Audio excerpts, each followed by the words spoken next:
Bonjour à tous et à toutes. J'aimerais commencer cette présentation avec une question. Comment harmoniser l'usage de la donnée dans une entreprise de plus de 4000 personnes et 150 lines métiers différentes? Je me présente, je m'appelle Garance Livernet, je suis chef de projet data chez Kerus et aujourd'hui nous allons répondre à cette question en vous présentant notre retour d'expérience sur la construction de la Data Factory de Generali. À mes côtés, Antoine Joseph, qui est Account Manager Generali chez Kerus. Bonjour à tous, aujourd'hui c'est un plaisir de vous présenter cette Data Factory. Du coup, Garance, s'il te plaît, peux-tu nous expliquer un petit peu le contexte de ce Data Factory, pourquoi Generali nous a demandé de créer cette Data Factory et quels étaient les objectifs principaux? Alors tout à fait, Generali France a constaté que pour réussir dans un environnement en pleine mutation, il était important d'avoir la data au cœur de sa stratégie. Pour ça, ils avaient besoin d'avoir une infrastructure data robuste qui leur permet d'incorporer et également d'exploiter des technologies data à tous les niveaux de l'entreprise. L'usage de cette donnée doit être un levier stratégique pour tout le monde, pour tous les métiers. Quel est le rôle de la Data Factory dans tout ça? Eh bien, la Data Factory, c'est un pôle de compétences qui doit devenir une référence de la data pour tous les métiers, mais aussi un incontournable pour tous les projets qui sont liés à la donnée. Pour ça, ils ont besoin d'industrialiser tous les outils et les processus. Afin d'accélérer les projets et de pouvoir harmoniser également cette gestion de la donnée au niveau de l'entreprise. Pour ça, ça va passer notamment par une homogénéité des dashboards de la Data Factory. Exactement. Faut que vous compreniez en fait que, comme a dit Garance, c'est plus de 4000 personnes. En fait, il y a 8 millions de clients chez Generali. C'est le premier fournisseur en épargne, notamment pour les CGP. Il y avait énormément d'initiatives data prévues partout en fait, dans tous les domaines métiers, etc. Et il y avait donc un problème d'efficacité, un problème de gouvernance évidemment. Et donc, nous sommes intervenus Kerus parce que nous sommes un pure player depuis plus de 30 ans en fait sur la data et l'IA. Nous sommes intervenus pour mettre en place justement ce cadre robuste méthodologique pour justement mettre en place une organisation centralisée et qui permet d'être scalable à l'avenir, et également par notre expertise sur plusieurs domaines de la data, notamment la data vis, le data sourcing, la data prep. On en reviendra plus tard, mais voilà. Donc ça a été vraiment en fait une co-construction et on les a aidés Generali à faire en sorte que les métiers puissent accélérer en fait dans la data et surtout sur les usages de la data. Cette Data Factory en fait elle a été en 3 étapes marquantes. Donc Garance, je t'invite un petit peu à nous expliquer un peu l'histoire de la création complète de cette Data Factory. Alors la Data Factory a démarré le 1er juillet 2023 et au tout début nous avions 3 projets pilotes qui nous ont servi pour tester tous les outils et toutes les méthodes qu'on voulait mettre en place au sein de cette Data Factory. Ça nous a permis en fait d'affiner au fur et à mesure nos méthodes. Le plus grand défi qu'on a rencontré, c'est qu'il fallait à la fois être suffisamment souple pour répondre aux besoins variés des équipes et en même temps mettre en place cette industrialisation de tous les outils et de tous les processus au sein de la Data Factory. Et donc c'est grâce à un travail en étroite collaboration avec Generali qu'on les a accompagnés dans la mise en place d'un cadre structuré qui répondrait justement à ces 2 problématiques. Ouais, exactement. En fait, il y avait aussi, comme tu dis, Garance, il y avait la data était primordiale dans la transformation de Generali. On avait besoin de les aider, notamment déjà de mettre en place cette espèce d'infrastructure data, data lakehouse, une data plateforme en fait, sur lequel ça pouvait à la fois répondre à la complexité et surtout à l'extrême importante taille de Generali, mais également que ça puisse répondre aussi aux besoins métiers. C'était assez important. Et c'est là-dessus, sur cette installation, où on a aussi apporté énormément de choses sur à la fois mettre en place un écosystème technologique. On y reviendra plus tard sur les exemples. On a mis en place un écosystème data technologique unifié qui puisse répondre à tous les besoins, sur lequel en fait, par exemple, je vous dis, avant, par exemple, il y avait des solutions DataVis, il y avait du Tableau, du Qlik, du Power BI, etc. Et donc on a vraiment aidé Generali à simplifier et faire en sorte que on n'a plus qu'une seule solution de DataVis, une data plateforme, une solution pour faire de la préparation de la donnée, etc., etc. Et ça a été vraiment on va dire le faire en sorte que ça devienne cette data factory devienne un succès. Et comme dit Garance aussi, c'était à la fois de la technologie dans la civilisation, mais aussi dans les reporting. Faut savoir en fait que Generali, en fait, des reporting, il y en avait partout, pas de surprise, mais les reporting n'étaient pas vraiment, on va dire, n'avaient pas forcément les mêmes templates. Il y avait des directions prévoyance et des directions IARD, par exemple, qui n'avaient pas forcément la même manière de faire des reporting. Et c'est vrai que cette dichotomie entre les différents reporting peut apporter des problèmes dans la prise de décision. Et là-dessus, c'est pareil. On a apporté, notamment même avec de l'accompagnement au changement, on a apporté de l'aide et des espèces de cadres dans la manière dont on fait les reporting chez Generali. Donc maintenant, le but, c'est de vraiment d'avoir un template studio, on y reviendra après, on y reviendra juste après, sur le fait que les métiers puissent se servir eux-mêmes et puissent avoir en fait des catégories et des manières de faire leur reporting. Donc en fait, ça ressemble à ça en fait, ces Data Factory que vous voyez ici. Donc avec, je sais pas si le laser marche, non ça marche pas, j'ai réessayé. Donc en fait avec cette Data Factory, voilà, en fait, aussi ce qui a permis de se rendre un peu central dans l'utilisation de la donnée et dans les projets de la data, c'est notre flexibilité. Avec Garance, c'est vraiment été un grand projet, c'est-à-dire que, alors je sais pas si vous voyez assez bien, mais en fait, la Data Factory, elle s'accompagne de plusieurs types de projets. Ça peut aller du projet très très simple, par exemple améliorer la performance d'une requête SQL, refaire un lifting d'un dashboard, etc., jusqu'à création d'une application, d'un dashboard, etc. Donc et vraiment cette Data Factory, sur l'année dernière, ça nous a animé à la fois sur des projets vraiment très courts, mais parfois qui avaient beaucoup d'impact, sur des projets aussi très très longs et vraiment de la création de dashboard avec toute la data préparation derrière, tout le data sourcing, etc. Donc comment c'est organisé? Avec une couche de pilotage à la fois de côté Kerus, à la fois côté Generali, des experts qui sont plus ou moins, alors vous avez effectivement des experts Kerus, mais aussi des experts internes. C'était aussi assez important pour Generali d'avoir une certaine internalisation. Et je dis ça que je suis Kerus, mais pour eux c'était quand même assez important d'avoir aussi des experts internes pour maîtriser la connaissance et maîtriser les enjeux technologiques. Avec ensuite derrière des experts des équipes, différentes équipes qui font soit de la data sourcing. Dans data sourcing, on dit quoi? C'est par exemple tout ce qui va être migration, les migrations de données sur notre data platform Snowflake, par exemple. Et aussi après on avait la data préparation dans nos équipes. La data préparation, on a des exemples, mais data préparation, par exemple, ça va être la mise en place de data product, où là où on avait énormément de travaux de data engineering, de data préparation. Et enfin, voilà, la data vis, qui est un peu le côté effet wow. On a commencé, comme pour vous dire, on a même commencé par la data vis dans cette data factory, puis au fur et à mesure, en fait, on s'est rendu compte que, en fait, faire des beaux dashboards, ça suffit pas. En fait, il y a tout le problème derrière de la préparation de la donnée, de la source de la donnée, pardon. Et donc voilà.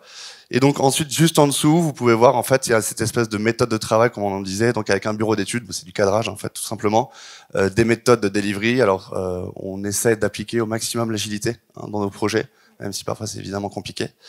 Un template studio, c'est ce que je vous disais justement, c'est à l'avenir, il y a quand même une stratégie de self-BI, de mettre le métier plus ou moins autonome dans la création de leur reporting, en tout cas sur le côté sur Power BI. Et à la fin, évidemment, du conseil, parce qu'effectivement, à chaque fois que vous faites un projet, je vous apprends rien, mais sans une bonne conduite de changement, sans un bon accompagnement des métiers pour comment utiliser tes reporting, comment les faire, etc., et ben en fait, ça marche jamais. Et donc, il y a eu aussi tout un volet où on fait de la formation, des cours de data storytelling, par exemple, voilà, comment on fait un bon reporting, toutes ces choses-là, voilà. Donc, c'est vraiment la Data Factory a permis et montre en fait qu'on est capable on accompagne des projets de bout en bout, y compris jusqu'à la fin. Garance, je te laisse, j'ai un peu beaucoup parlé, désolé. T'inquiète. Peut-être tu vas nous parler de ces 3 références qui sont pour nous importantes à vous présenter aujourd'hui et peut-être expliquer aussi un peu le côté technologique. Ouais. Merci. Alors, en termes d'environnement technique, on va commencer par ça. Pour toute la partie data visualisation, on est plus sur du Power BI. Et pour toute la partie data préparation, on est sur du Data IQ, du SQL. Et on commence aussi à travailler un peu sur du ADF, Azure Data Factory. Donc on a travaillé sur plein de projets stratégiques différents. Donc là, je vais vous en présenter 3 qui nous paraissaient essentiels et assez représentatifs de notre travail au sein de la Data Factory. Le premier, c'est la refonte du tableau de bord RPA.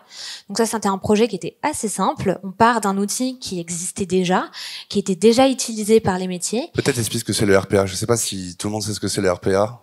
Oui, c'est des robots qui permettent d'automatiser les processus métiers. Voilà. Voilà, pour la faire simple. Et donc du coup, ce tableau de bord était déjà utilisé par les métiers, et on a fait une refonte visuelle et ergonomique de cet outil qui a permis de mettre en avant plein de KPI, plein d'indicateurs qui étaient critiques et qui ont permis aux métiers de réduire leur nombre d'erreurs, de réduire le nombre de rejets, et en fait tout simplement d'être plus efficaces opérationnellement. Le deuxième projet dont on voulait vous parler aujourd'hui, c'est le projet pilotage des délégataires. Donc, je vais commencer par la petite définition, effectivement. Le délégataire, qu'est-ce que c'est? C'est un intermédiaire qui va vendre des produits Generali, mais qui ne fait pas partie de Generali. Ça va être un assureur indépendant, par exemple. Et donc, ce projet-là, c'était un projet, comme en parlait tout à l'heure Antoine, c'était un projet de bout en bout. Donc, on est venu avec un besoin, on l'a cadré, on l'a spécifié, on a cherché la donnée, on l'a préparée, on l'a nettoyée, et ensuite, on l'a mise à disposition. Et une fois que toute cette donnée était à disposition, on a pu créer un rapport dynamique qui a permis aux métiers de comprendre les flux de leurs délégataires. Donc, c'est des flux qui vont leur permettre d'identifier rapidement s'il y a un recouvrement, par exemple. On a identifié et on a analysé, on s'est rendu compte que ce rapport, en mettant en avant toutes ces informations en avant assez rapidement et assez simplement, ça leur permettait de gagner un jour dans leur semaine de travail. Pendant une journée entière, ils prenaient des données à droite à gauche avec des outils et manuellement ils faisaient des comparaisons pour voir où ils en étaient dans les flux délégataires. Là, maintenant, un rapport, 5 minutes, tout est fait. Troisième rapport dont on voulait vous parler aujourd'hui, c'est le pilotage de transformation. Je vais la refaire. C'est le cockpit de pilotage de la transformation digitale. Le nom est un peu long, c'est un peu difficile à dire. Donc ce projet a vu le jour une fois que Generali a mis en place sa stratégie digitale sur les 3 prochaines années.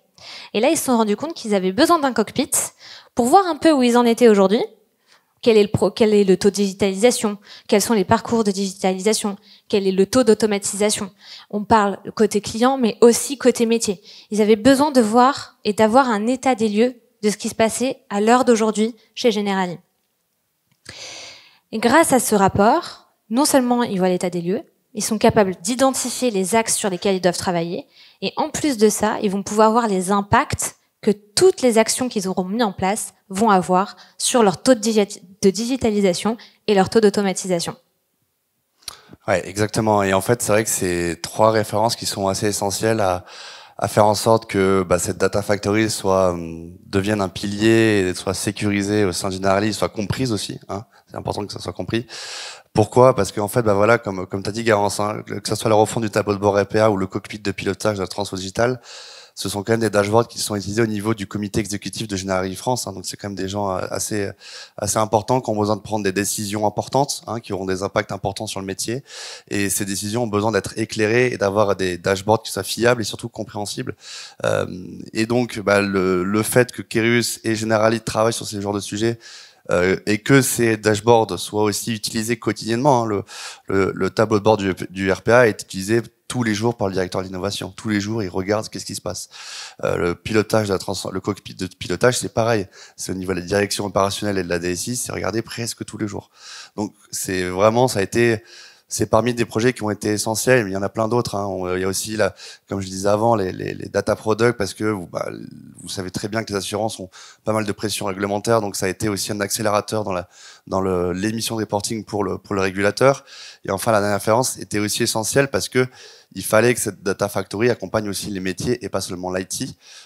Et donc c'est vrai que un projet de bout en bout comme ça qui accompagne aussi des métiers propres à l'assurance, ça faisait aussi partie des références qui étaient pour nous importantes de bien réussir parce que ça permet d'accompagner vraiment toutes les lignes de métiers de Generali.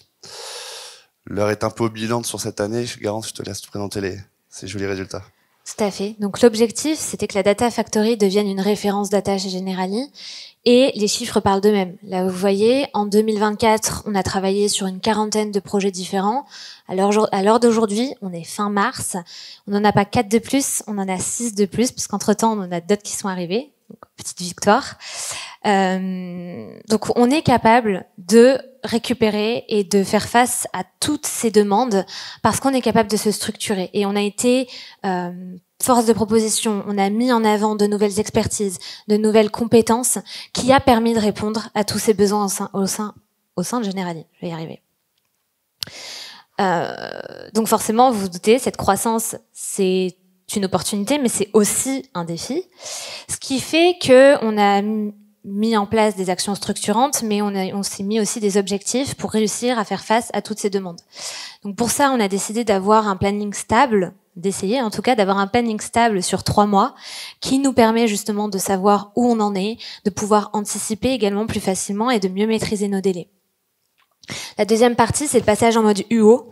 Donc ça, c'est plus applicable pour tous les projets qui ont un rapport avec la data visualisation. Donc qu'est-ce que c'est ? C'est un catalogue de services qu'on va mettre en place et qui va nous permettre d'unifier nos offres au sein de Generali tout simplement. Ça va nous permettre de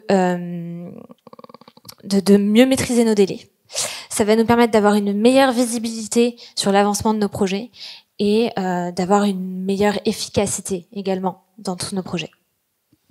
Ouais, effectivement. Et puis, ce qui est intéressant à noter, c'est que il faut le dire, à la base, on avait été appelé pour faire de la data vise, pour faire du Power BI à la base, vraiment. Et en fait, on se rend compte que maintenant, après une année pleine de cette data factory, et ben en fait, on fait 30% de projets en data vise et 70% de projets en data prep. Pourquoi ? Parce qu'en fait, on s'est vraiment rendu compte, mais de manière construite, avec les internes, que en fait, effectivement, les rapports étaient pas cohérents, manquaient de précision, manquaient de clarté, mais en fait, c'est pas qu'une question en fait de lifting et de mise en place d'un reporting, c'est qu'il y avait en fait énormément de problèmes de sources de données dans la data prep, dans l'obtention des données, etc. Et donc ça a été en fait nous-mêmes, Kerus, on a dû se transformer. C'est-à-dire qu'on à la base, on avait vraiment un objectif de créer un centre de service. On va parler avec des mots un peu de SN, un centre de service Power BI. Pas du tout, en fait. On se rend compte que maintenant, on est vraiment sur des projets complets sur toute la data. On fait toujours autant de data vise, ça bouge pas. Mais par contre, nous aussi, on s'est transformé et on a accompagné Generali sur tout ce qui est la data sourcing, la data prep. Comme tu disais, Snowflake étant un peu la plateforme un peu centrale, la data plateforme centrale de Generali, en tout cas en France. On a dû beaucoup travailler sur cette plateforme, voilà, pour lier ces Power BI à la plateforme, travailler dessus, etc., etc. Donc c'était hyper intéressant parce qu'en fait c'était hyper varié les projets. C'est là où Kerus et la Data Factory étaient flexibles, c'est qu'on s'est vraiment adapté. On avait une idée de départ, au final on s'est complètement adapté, et c'est ce qui fait que là vous voyez le nombre de consultants en 2025, ils sont 20. Pour info, en janvier, on était 3, donc on a quand même vraiment monté très très vite. En à peine un an, on est monté à plus de 20 personnes. Donc voilà, donc c'était vraiment et le but, j'y viens, c'est sur demain, c'est de continuer là-dessus, de faire en sorte que ça devienne toujours l'usine à production de cas d'usage data pour Generali France. Peut-être Garance dire 2 mots sur la suite. Oui, alors le premier objectif, c'était bien sûr le passage à l'échelle. Donc ça, on a commencé cette année avec la Data Factory et en devenant un référent de la data au sein de Generali. Mais c'est aussi notre capacité à accélérer l'usage de la donnée qui va être mis en avant sur les prochaines étapes.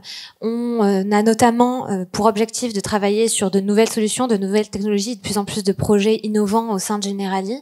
Donc ça peut être par exemple des solutions IA qui vont permettre d'automatiser encore davantage des processus métiers et donc d'améliorer encore une fois l'efficacité opérationnelle des équipes. On a également travaillé sur, comme tu le disais, l'implémentation de solutions basées sur Snowflake qui ont permis d'optimiser encore davantage la gestion de la donnée. Ouais, exactement. C'est un peu le maître mot et notre challenge sur 2025, c'est de continuer cette croissance, continuer à accompagner de bout en bout notre Generali à la fois sur le métier, à la fois au niveau de la DSI. Et effectivement, c'est vrai que là, on nous demande de plus en plus, logiquement, de travailler sur des solutions de IA, de GenAI, de réfléchir à comment on pourrait faire en sorte qu'on puisse construire de manière plus efficace. Merci. Merci à tous. Super. Vous êtes même en avance. Donc là, on peut prendre quelques questions et je vais passer là-haut, je vais passer le micro aux personnes qui souhaitent poser des questions.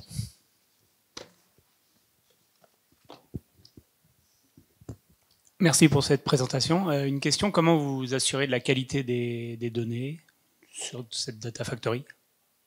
La qualité des données sources. On fait des tests, on va voir avec le métier, on fait énormément de tests, beaucoup de recettes, il y a beaucoup d'étapes de recettes sur ça. Quand on récupère des données qui n'ont pas encore été exploitées, on va vraiment vérifier avec le métier. Ça peut prendre beaucoup de temps pour être sûr de remonter les bonnes informations au fur et à mesure. Je pense au sujet délégataire, c'est exactement ce qu'on fait. Au début, on nous donne certaines règles de gestion et puis en fait, au fur et à mesure, on ajuste parce qu'on se rend compte qu'il manque certaines informations. Donc c'est vraiment en étant en contact quotidien avec le métier qu'on va réussir à se coordonner et à avoir les bonnes informations derrière. Non, c'est bon. Donc beaucoup d'humains, en fait. Beaucoup d'humains aussi, un peu d'expertise métier. C'est-à-dire que nos consultants sont de plus en plus habitués à travailler avec l'assurance et donc comprennent aussi un peu mieux quel type de données ils traitent. Okay, une autre question ici. Merci. Dans les tests que vous implémentez sur la qualité de la donnée, est-ce qu'il s'agit seulement de tests de cohérence ou est-ce que vous testez aussi le versionning de la donnée, ces éventuelles modifications a posteriori dans le temps? Non, c'est plus des tests de cohérence qu'on fait actuellement. C'est un gros sujet, hein, mais effectivement, c'est compliqué de faire des tests en temps réel, etc. Ouais. Ah, il y a un petit trou dans la raquette, là, on sent. Un petit trou dans la raquette, ouais. Bon, on y travaille. Oui, bonjour. Comment vous gérez la gouvernance de la donnée? Est-ce qu'elle est centralisée ou elle est au sein de chaque pôle métier? Alors pareil, c'est un gros sujet. Le but, c'est de la centraliser. Il y a énormément de projets au sein de Generali pour justement atteindre cet objectif qui est de centraliser toutes les informations. Mais il faut savoir que historiquement, Generali, c'est plein d'entreprises, donc ils avaient tous un peu leur façon de traiter la donnée. Donc il y a de gros travaux là-dessus. On parlait tout à l'heure de data product. Ça fait partie des opérations qu'ils font pour récupérer les données de différentes sources, les assembler et qu'après ce soit plus facile à exploiter pour les métiers aussi. Donc ça, c'est en cours. Effectivement, on travaille énormément là-dessus. Hein. C'est un peu un des points stratégiques de Generali au niveau de sa data. Et comme tu l'as dit, Garance, en fait, on travaille aussi énormément à mettre en place une organisation data mesh. Donc voilà, une organisation un peu décentralisée de la data, mais avec des app owners en fait dans chaque métier, mais quand même avec un pilotage central sur laquelle on se base sur cette plateforme Snowflake qui est quand même vraiment très adaptée pour ce genre de transformation. Et c'est un gros sujet. Hein. C'est en pleine transformation, mais effectivement, on a beaucoup commencé sans trop réfléchir à la data gouv, et là maintenant c'est vrai qu'on fait des gros focus dessus. On peut prendre encore une ou deux questions. Tout devant.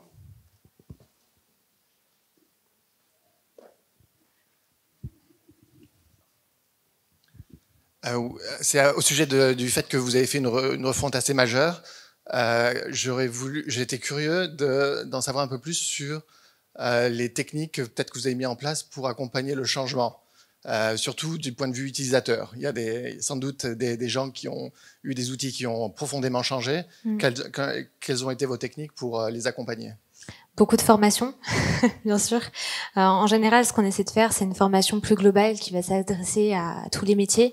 Et après, au quotidien, on répond aux questions et on les accompagne également avec des petits créneaux qui nous permettent de leur répondre plus facilement. Quand ils ont beaucoup de questions et que ça nous prend beaucoup de temps, on leur demande de nous caler un point ou on se recrée un petit point de formation, etc. Mais on essaie d'accompagner au quotidien de cette façon-là. C'est beaucoup d'accompagnement, ouais, de formation. Oui, et puis en plus on met en place aussi un peu des cérémonies. Alors il y a un truc qui s'appelle la communauté data chez Generali, sur en fait des réunions mensuelles. Et par exemple, je sais que sur Power BI, on va pas tarder à en faire une sur laquelle en fait tous les métiers de Generali ont accès à ces talks, c'est des data talks. Voilà, je me rappelle du truc. Donc il y a ça qu'on met en place, voilà, aussi pour commencer à vraiment mettre une explication du métier. Il y a aussi le mois de la data sur lequel Kerus est intervenu. Où c'est pareil, en fait, c'est accessible à tout le monde et on parle de sujets autour de la data, de transformation, etc. Donc, ouais, il y a pas mal de non seulement de la formation vraiment one-to-one, jusqu'à voilà la mise en place de data talk, de cérémonies, etc. Et peut-être en complément, est-ce que vous avez un outil pour remonter les tickets ou enfin les questions, parce que ça peut être des questions pour les formations, mais est-ce que ça peut être des questions du style Teams. C'est pas structuré parce que dans la partie développement, on passe souvent par des outils type Confluence ou Jira, etc. Dans la partie data, vous avez mis quelque chose en place ou? Alors, on a Confluence et on a Jira pour le suivi des projets, mais pour la demande du projet en lui-même, c'est souvent des mails où on demande un peu plus de contexte, pour nous, après savoir aussi comment on le classe. Parce que des fois, on va arriver, on va nous dire, bon ben voilà, j'ai juste un besoin, il faudrait automatiser un rapport que je fais à la main. Et là, on se rend compte que il y a toute une partie automatisation, récupération de la donnée qui est plus complexe, que le métier n'avait pas identifié, que nous on identifie, et c'est à partir de là que on peut commencer à créer nos tickets Jira. Mais quand on nous fait vraiment la demande du projet, c'est plus un mail, une réunion, et après c'est lancé. Merci beaucoup encore. Merci beaucoup. Merci. On peut les applaudir. Merci.